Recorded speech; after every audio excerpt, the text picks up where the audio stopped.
Bueno, vamos a continuar con la presentación del doctor Daryl Perrins.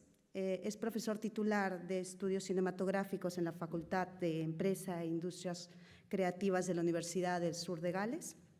Sus intereses de investigación se centran en el cine y televisión galeses. Sus publicaciones analizan la historia del cine galés y la relación existente entre la cultura cinematográfica en lengua galesa e inglesa. De manera más concreta, se centra en la representación de la clase trabajadora galesa en el cine y la televisión popular. It's a pleasure to have you with us today. I give you the floor to begin this presentation. Thank you. Thank you. Buenos días, soy Gales, lo siento. Okay. Excellent, yeah. Thanks so much for inviting me. So the weather is, I brought Welsh weather with me, I see, the storms and the rain and the grey skies. Anyway, so I'd like to talk to you today anyway about, sorry. Oh, yes, sorry.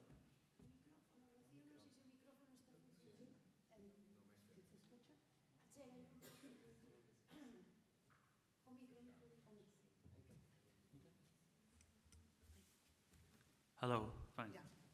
Super. Okay, so the title of my talk today is Making Up Wales. Oh, thank you. Okay, yeah. The title of my talk today is Making Up Wales, Film, TV, Drama, and the Language of Reinvention.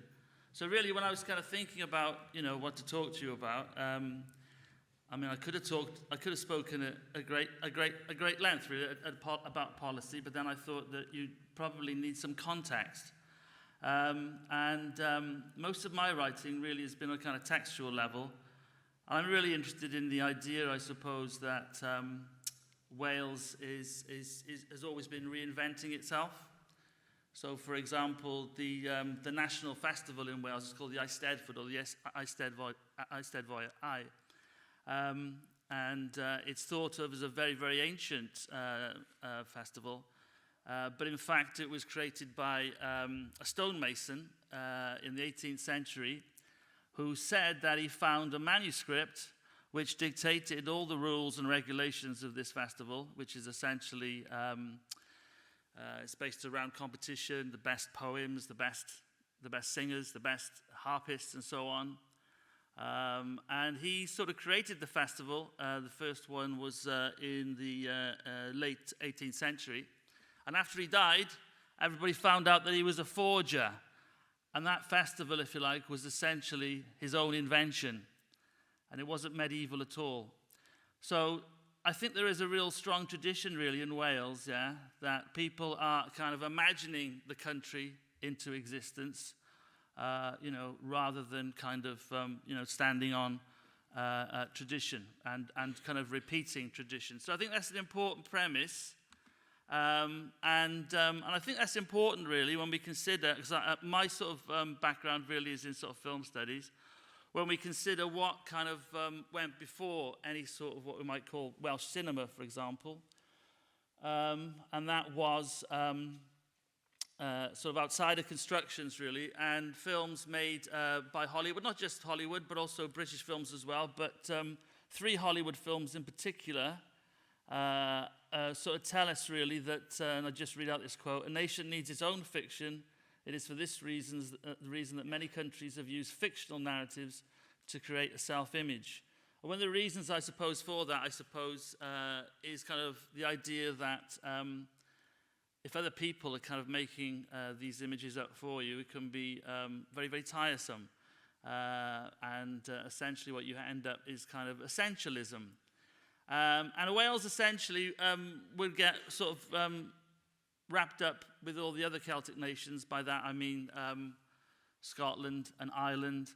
And they were kind of imagined as more or less the same, a sort of an Arcadian place where very childlike people either sang or danced or fought. So in something else I've written, I've talked about these films as representing the singing Welsh, I do like to sing, actually, so even though it's a stereotype, I will sing. So that kind of counters my argument. The singing Welsh, the fighting Irish in The Quiet Man, for example, and the dancing Scots.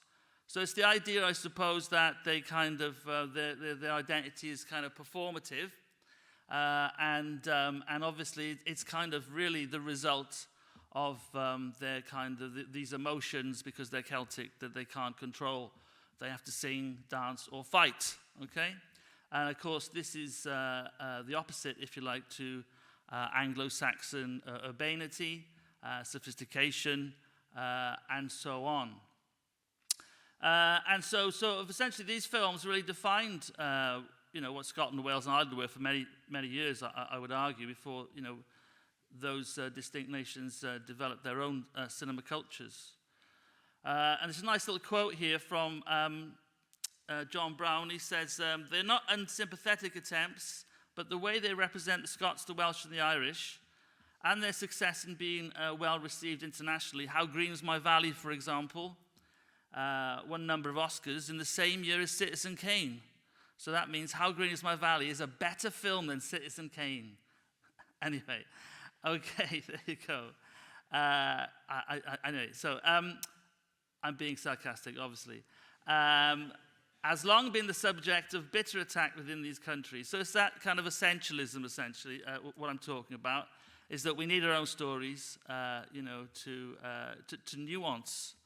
nuance our existence. Anyway, so, but also this idea, really, that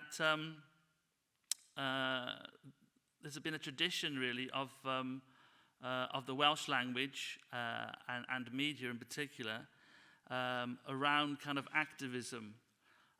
Essentially, in Wales, we say language is a political act. So to speak Welsh, just to speak Welsh, if you like, is a political act, seen as though it was, for example, banned from the courts from the Act of Union on, which is 1504. So it's been a long sort of road back from that, essentially. And there was essentially, the Act of Union was essentially an Anschluss.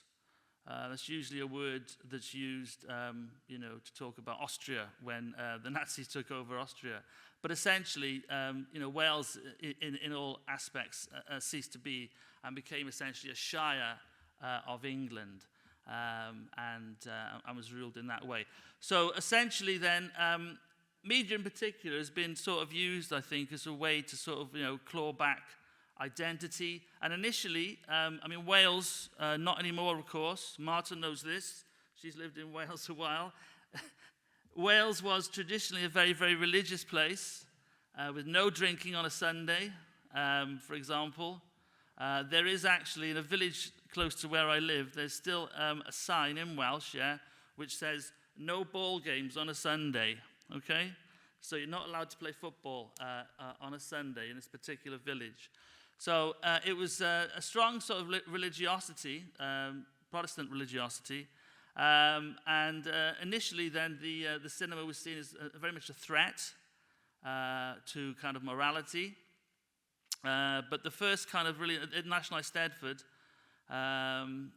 there was a kind of a callback, really, for the language to be used, if you like, sorry, the cinema, rather, to be used to win back, as this quote puts it, the comparatively uneducated Gwerin. Now, Gwerin is a word which means folk, but can also be used to mean peasant, who were turning their backs on the indigenous culture. So it was the idea, if you like, sort of classic narrative, really, that, the cinema, if you like, was part of this populist culture.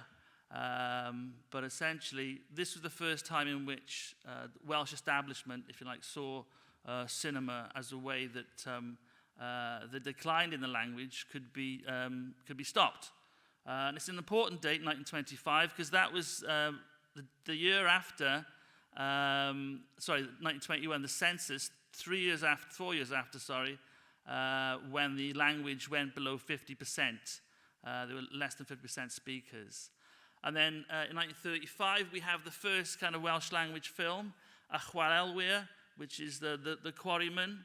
Now that sort of really cemented the relationship between the language as a political act, if you like, because it was made by the organizer of the Welsh De Cymru, which is the Welsh League of Youth, which became the Earth, which is essentially the way in which school children now are taught Welsh in Wales, and you go off into a camp and you learn how to be Welsh and to speak Welsh and so forth.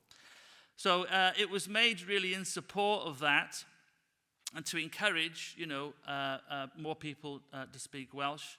And then we have in 1962 Saunders Lewis's Tynged y Llaeth, The Fate of the Nation, which is a radio broadcast. And that was another crisis in the language when it went below 20%. So these percentages are going down. And from that then was born Prifysgol De Cymru, which is the Welsh Language Society, and the first kind of direct action that we see. So Cymdeithas then sort of targeted, in particular, television masts and radio masts, which were kind of beaming out all English language programs across Wales. And really thanks to Cymdeithas, largely thanks to that anyway, we have the first kind of Welsh Language Act, 1967. Now, that act doesn't do a great deal, but what it does, for example, it gives Welsh legal standing in the law courts for the first time. So say, for example, if you asked for your case to be heard in Welsh, then you could from that time on. And that was the first time since before the Act of Union. So, a long time coming, should we say.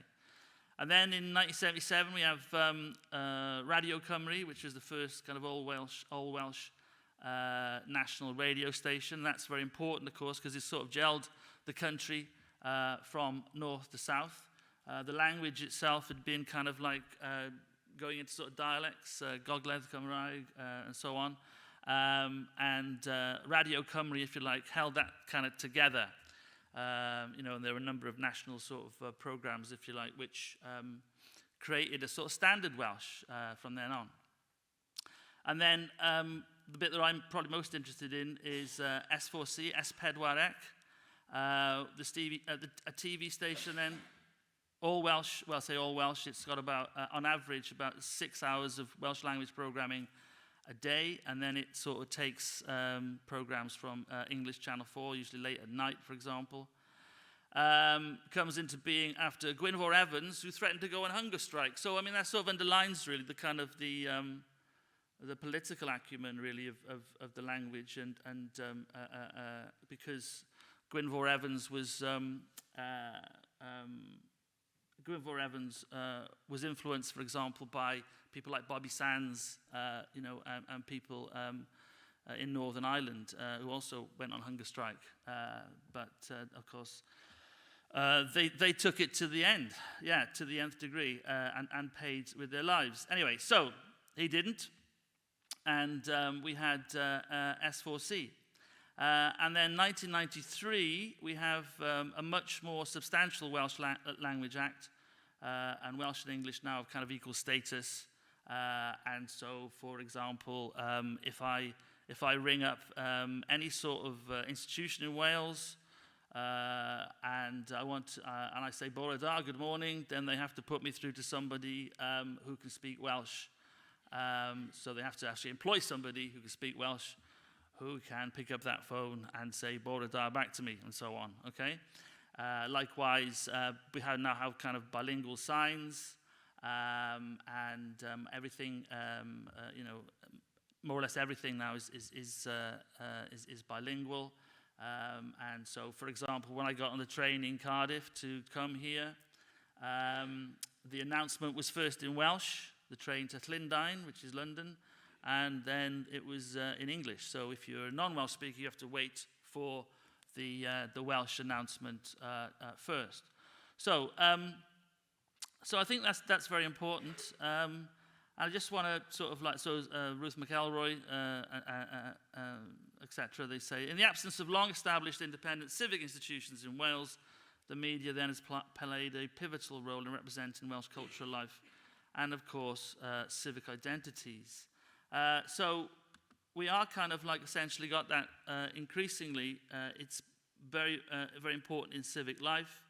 Perhaps for, remember it's still a minority language, so for all but perhaps 20% of the population, it is a ceremonial language, should we say? You know, one which is associated, you know, for example, with speeches and with kind of national celebrations and so forth. And singing, of course. Lots of people who can't speak Welsh can sing in Welsh. I don't know what it is. It's something, you know, you don't learn it, you know, it just happens, you know. Anyway, I will be singing in Welsh. Yes, thank you very much for asking me. Anyway, okay, yeah. Anyway, so this idea really that you kind of imagine this country into being, and S4C, S4C, very kind of important in that. Now, it's this idea, Steve Blandford, for example, talks about in film and TV in the breakup of Britain, he talks about S4C as being a post-colonial project. Well, of course, it's not post-colonial because it gets all its money, for example, you know, from Westminster. But again, it's about that idea of imagining Wales into existence, just like Iolo Morgannwg did, you know, way back in 1789. And so S4C very soon started commissioning films. Essentially what they were doing was the same as the English Channel 4. English Channel 4, of course, or British Channel 4, very, very successful behind such films as, I don't know these ones, behind such films as, I don't know, Paris, Texas on the world map, for example, Notting Hill, lots of other films. Anyway, so very, very sort of British films. But also films like by, say, for example, Terence Davies and Derek Jarman, you know, much more sort of avant-garde work as well. And so really why I said that was because essentially while sort of Channel 4 was kind of experimenting in cinema, Wales, S4C was largely really about kind of preservation, a bulwark really for the language. And also, of course, it was the only place which kind of interrogated, if you like, this idea, this kind of relationship between sort of Wales and England, and this idea of Britishness as well. And this has led it to sort of be seen, if you like, as being, as Gareth Staunton puts it, an example of sort of new Welsh cinema, this wave of films, if you like, that came out of S4C. And they made kind of 3 films a year between 1982 and 1999, which is a lot, really, if you think about, you know, Welsh as a minority language within Wales as well. So there were far more Welsh language films made than, say, English language films, even though, you know, English is the dominant language in Wales. Anyway, and importantly then, the films, not all of them, but I would say actually, perhaps the majority of them did actually engage, if you like, with this colonial relationship, whereas Kate Woodward says, I always bow to her knowledge, Britishness succeeds in hiding the hegemony of England within that relationship. So the idea, if you call yourself British, you are essentially, you know, calling yourself English because of that, because of its cultural dominance, it's sort of de facto. Anyway, some examples then of what Steve Blandford calls post-colonial cinema. Emilio Bojan, which is Boy Soldier, the still from the top there. That's a really interesting film because it traces the life of a Welsh squaddie from South Wales, a Welsh-speaking squaddie who goes to fight in the Troubles in Northern Ireland. He falls in love with an Irish girl, and he finds himself essentially looking sort of Janus-like, sort of like with 2 faces really. One, if you like, his kind of responsibility to Queen and country. And the other, of course, if you like, to this kind of pan-Celtic identity. but also his class identity as well, because Deirdre, the woman he falls in love with, is from the Falls Road, which is a working class area of Belfast. Branwen is a similar theme. It's one of the many films that uses the stories, the myths from the Mabinogi, the Mabinogion, which is essentially a bit like the Icelandic sagas. It's a collection of mythical stories, if you like, which are used as allegories quite often in Welsh writing, in literature and film. Branwen was in the Mabinogion. Branwen was a Welsh princess that married an Irish king, and with a tragic outcome. I'm sure you're not surprised.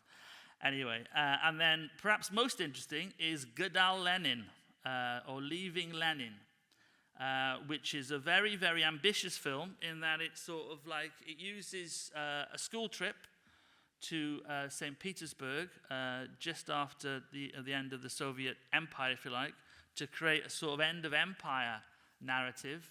And these children on their way to St. Petersburg on a train, I think they're going from Warsaw, the train breaks down, and they go with their teachers, and their teachers are very sort of old Welsh. So there's two guys, one's like rugby mad and a male chauvinist, and the other's a strong trades unionist, a Marxist. The train breaks down, and these two get left behind because they uncouple the train, and the forward bit goes on to St. Petersburg, and the young people all go to St. Petersburg, and they kind of reimagine themselves, if you like, while the other two old Wales, if you like, they start on the train breaks down, and they have to try to get back to St. Petersburg, and they end up on this sort of this adventure where they kind of tilt at windmills like Don Quixote and Sancho Panza. Anyway, so some interesting stories then, really, around that idea. The idea that sort of like these films, again, we're kind of reimagining Wales. And also, there were two films which were nominated for Best Language Film at the Oscars. Best Foreign Language Film, Heddwyn and Solomon Gaynor. And I sort of made the point, really, that these films tacitly sort of like invent Wales, if you like, as a world cinema. In comparison, if you like, with the Anglophone cinema of its Celtic neighbours, Scotland and Ireland, for example, and its own English language cinema as well. And then we also have Patagonia, which came out a little bit later, which was the first kind of Welsh transnational film, or transnational cinema, a joint Welsh and Argentinian production. So again, this looks to create, if you like, Wales, global Wales with a global reach, because it sort of interrogates the way Wales feels about a Wyddfa, which is the colony. We've only got one. Anyway, there you go. That was a joke. And it looks at, obviously, Welsh speakers in Patagonia, and in particular sort of demythologizes some of the ways, the sentimental ways in which Welsh people sort of view that kind of benign sort of colony. Can a colony be benign? That's the question. I think we all know the answer. But anyway. Okay, so in terms of cinema then, Wales was kind of, a Welsh language cinema, a Welsh language culture was sort of reimagining itself, but this wasn't really happening in television. S4C, for example, most of the programs on S4C were about people riding ponies and rearing cattle, okay? And it's sort of like very sort of associated with kind of provincialism and so on, and in particular with a long-running soap called Pobl which means people of the valley, okay? So basically it was really this idea that you had to sort of reinvent television. The person really behind that was a guy called Ed Thomas, Ed Thomas was a writer, a producer, and a fiction factory, a very important production company in Wales, which kind of has produced most of the kind of exceptional Welsh language series over the last 20-odd years. And this all came together really with devolution. Like I said, the devolution vote was very narrow, but it was a yes, and that was in 1997. So Wales has its own assembly, obviously with limited powers, but this is a very big milestone. And sort of essentially what Ed Thomas wanted to do was try to make Wales cool. I know, impossible task, isn't it? I know. But anyway, because there were people like this, Max Boyce up there, okay? So most people in Britain, when they think of a Welsh person, they think of that man up there, okay? Rugby mad, yeah? Well, actually, no, he's got two. He's got two national symbols. He's got a daffodil, that's the yellow one, and he's also got a leek, okay? So they're the two national, well, it's not, okay, a leek's not a flower, but the two national plants of Wales, yeah. Most countries only have one national plant, we have two. Anyway, there you go. Okay. So basically, Max Boyce, if you like, seemed to sum up all those ideas about old Wales as kind of like sort of a pantomime sort of like version of Wales. But Ed Thomas wanted something different, ladies and gentlemen. And he sort of set out this manifesto, which I'm going to read out quickly. Old Wales is dead. The Wales of stereotypes. Leeks, daffodils. Look you now, boyo rugby supporters, singing Max Boyce songs in three-part harmonies, while phoning Mam to tell her they'll be home for tea and Welsh cakes is gone. Where does it leave us? Free to make up, reinvent, redefine our own versions if necessary, because the Wales I know is bilingual, multicultural, pro-European, messed up, screwed up, and ludicrously represented in the British press. So old Wales is dead, and new Wales is already a possibility. An eclectic, self-defined Wales with attitude, okay? So he more or less single-handedly sort of went on to sort of develop that in television. Essentially, there are other things happening as well. This kind of desire, if you like. And essentially what he said was that we have to make Wales up, okay? So what he was doing essentially was going back to Iolo Morgannwg and his idea, if you like, that we can create this this national festival, bring everyone together. He was really sort of repeating the words also of Gwynalf Williams when he said, Wales is a process, Wales is an artifact, which the Welsh produce, the Welsh make and remake Wales day by day and year after year if they want to. So the idea that Wales is an artifact, we can smash it, we can break it, we can make it anew, but we mustn't be sentimental looking at the past, okay? This idea, as well as that Wales is a cultural act, this is from a very important sort of theatre director in Wales. Wales is a cultural act. One requires invention rather than inhabitation or incantation. Okay, so the idea again that we're not just going to sort of incant from the past, but we are going to invent. And again, Raymond Williams wrote, I don't know if you guys have heard of Raymond Williams, a great, obviously, cultural studies, invented cultural studies, some may say, from Wales.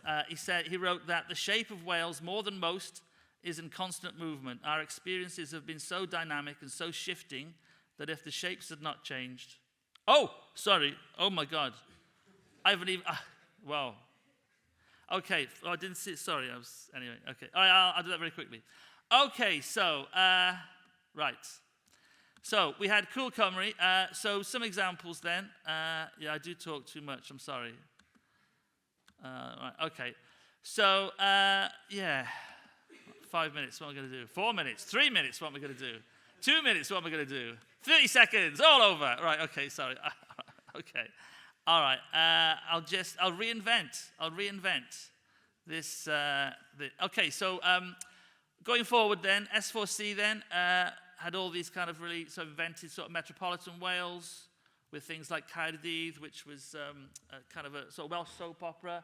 about kind of people moving into Wales to work, to Cardiff, to work in the sort of new media institutions and so forth.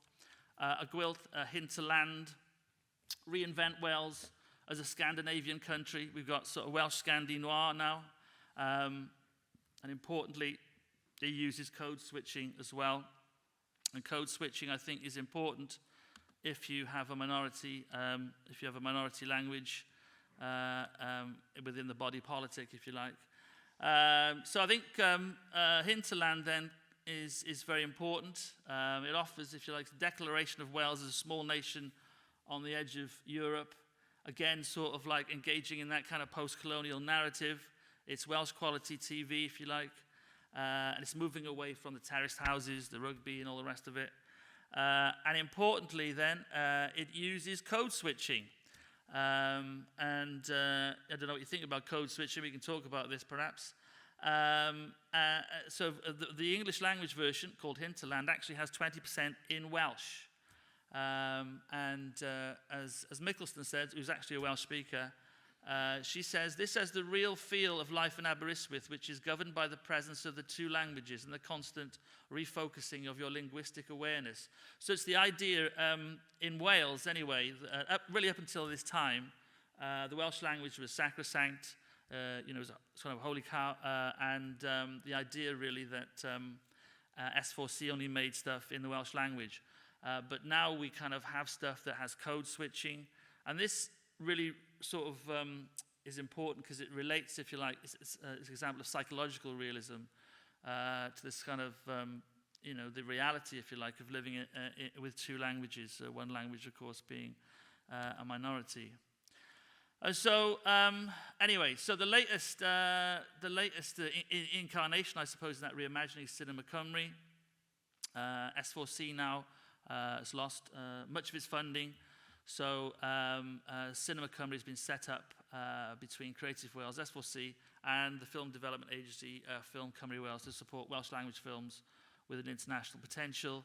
And it kind of 3 feature films to be developed with the aim of one being selected for further funding each year. Okay, so I'm gonna close then because I think I've come to the end now. Have I, time-wise? Yeah. Yeah. Okay, great stuff. Wasn't that anyway? Sorry. One last thing.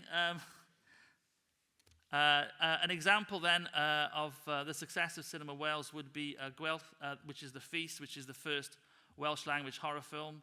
Okay, it's a Welsh language horror film, you say, but it's the first Welsh language horror film, and also, it's interestingly enough, it's a folk horror film, and that's kind of the folk horror subgenre is seen as very much an English sort of subgenre, sort of associated with English pastoralism, for example, but now we have a kind of a Welsh version of that. So again, it's another example of kind of Wales making itself up. Just to finish then, as I said, Wales is a process, Wales is an artifact which the Welsh produce, the Welsh make and remake Wales day by day and year after year if they want to. Okay, thank you very much, that's me done. Diolch fawr iawn.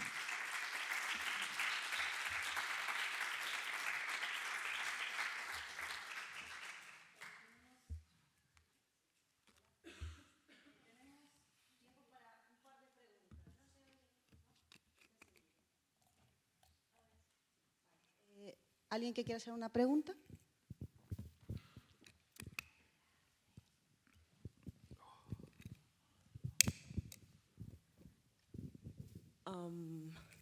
Thank you very much for your presentation. If I can ask a question, actually your opinion. Okay. Because I have the impression that in terms of English colonialism of sorts, Wales and Ireland, they have a bit of a similar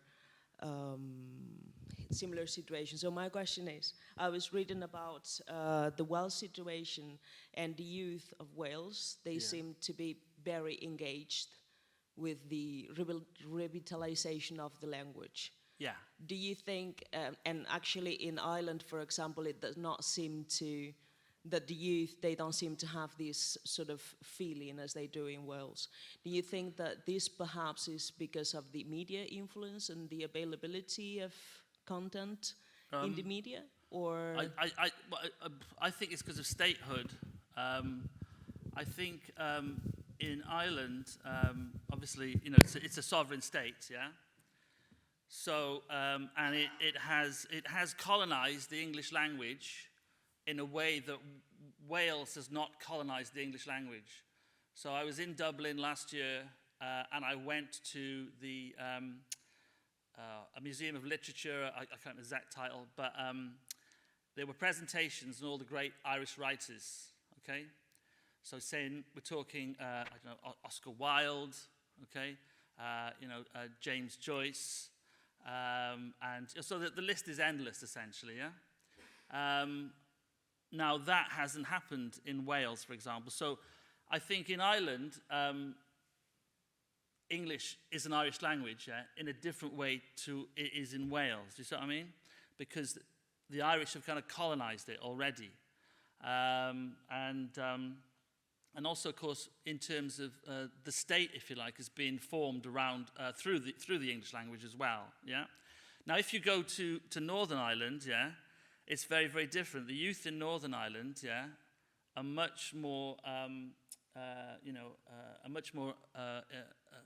activists, if you like, in keeping the Welsh language, Irish language. One because it's under threat, yeah, also because of their relationship to the British state and Catholicism, Protestantism, and there's a film that's just come out, for example, called Kneecap, which is a film, Northern Irish film in the Irish language. So I would say that in Wales, I would agree that young people are becoming more and more active, and one of the reasons is as well is because the amount now of Welsh language schools, yeah? So when I went to school, there were in Cardiff, there was literally one Welsh language school, yeah? Like comprehensive level, and now there are 3, for example. So children are getting politicized, from a very young, from a very young age, so it becomes part of their culture. Rather than, say, for example, learning it as adults. And also, S4C has, for example, used social media in setting up YouTube channels and so forth. So there are ways now in which the young people, engage with the language that doesn't require them, for example, to watch television, obviously, because they don't watch television. Anyway, you guys don't watch television, do you? Okay. Anyway, but I think that, the young people in Wales are more, active in the kind of, preservation of the language, yeah.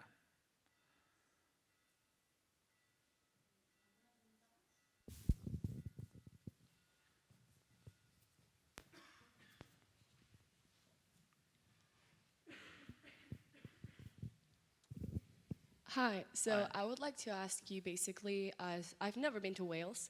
I would love to go. I've been to Dublin and I've been to London, but I've never been there. So as somebody, as a young student that has never had contact with like Wales cinema, I would love for you to recommend like the piece of cinema that you would recommend for me as a person that's never had contact with it. Okay, wow. That's a hard one because I'd have to. I would. Let me think. I would probably choose. Godal Lenin. Yeah, definitely.